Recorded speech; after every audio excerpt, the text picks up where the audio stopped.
So Brandon, you got a new fighter at the gym? Devin's kind of been in and out, and he just showed me some consistency like anybody wanting to achieve their goals in boxing.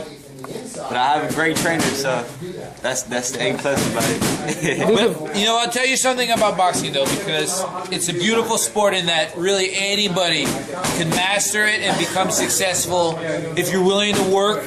Talent, you know, talent in boxing, in the ring, you can find a way to be talented and achieve your goals anywhere. You don't have to be the fastest, the strongest, the best. So when guys come in with these talents that I'm so fast, I'm so strong, I hear it all day, every day. And I'm looking for the guy that's just going to continue to show up.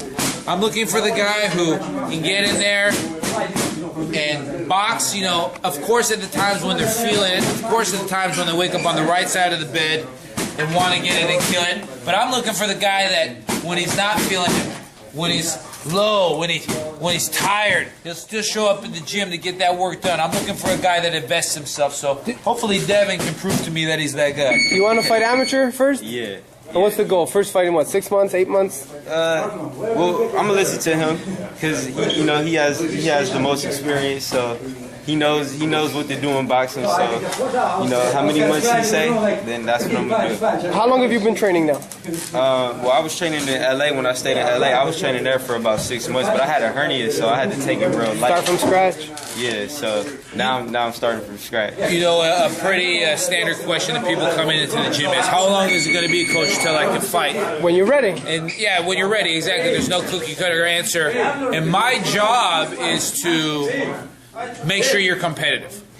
My job is to make sure that you can handle yourself up there.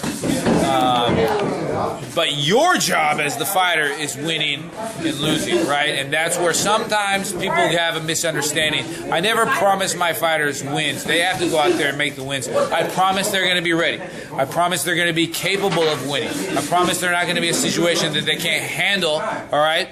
But they ultimately are the ones that have to move those chess pieces around the board and put the guy in checkmate. You know, and all I can do is show them how that rook moves and what are some good strategies and some good ways to corner that king. But they need to put those pieces together, and that's the process of training, and that's the process coming into the gym. Let me ask you this, coach. You're a pretty intelligent guy. You're going for your master's degree. Why did they call boxing the sweet science? Why is this a science? It's a science in that you can observe things and test things that become true. It's a science in that, you know, via the scientific process, come up with the best ways that you, as an individual, to achieve your goals. What is the scientific process? You know, making your guesses and putting calculations and coming up with your ideas of why things would become possible, and then going and seeing if you can achieve it. And isn't that in essence what boxing is? You're setting these goals and seeing if you can achieve them, and it's beautiful. In your opinion, who's the best pure boxer in the world today? Some of the top guys that come to my mind, like Rigan Yao, seems like a very beautiful boxer.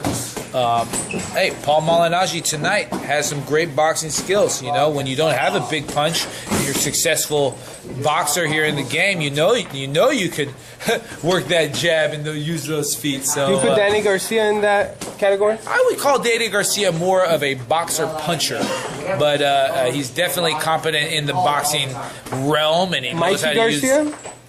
Also, a guy I would consider a boxer puncher. And what's the difference between these guys? Well, Paul Malignaggi is the guy that you expect to try to box you 12 rounds, and you're going to try to figure out a way to befuddle his boxing. Mikey Garcia, or Danny Garcia for that matter, are guys that you think also will be boxing you only to set up a vicious KO shot, which they absolutely possess. And that makes their opponents a little more weary at the same time. Back in the day was Mayorga, who nothing conventional about him. Who's today the most unconventional fighter in boxing?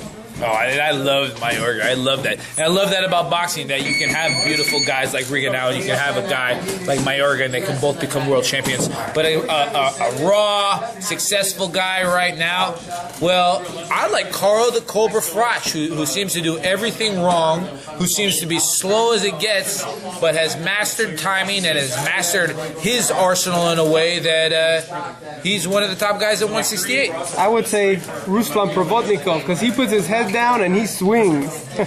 Yeah, you know, if you wanted me to go like put Provodnikov in a category, since that's what we seem to be doing, I wouldn't call him like a wild guy. I would call him a pressure fighter. But he does put his head down and swing. But there's a idea of technique on his blows. That's for sure. You think so? Yeah, I absolutely think so. So there you have it, Brandon Krause here in boxing. Why do you love boxing, though? That's a long answer. An abbreviated version is it's where I fit in. It's where my personality. It's where my personality needed to be. It was the sport for me. It's the way to express myself. That's the best thing I can say. This has always been the way that I can express myself. There you have it. Stay tuned. You let the hands do the talking. FiestoReport.com and Melissa Quack reporting. I hate boxing when I spar with him, when it comes to him. Why? He hurts, his punches hurts.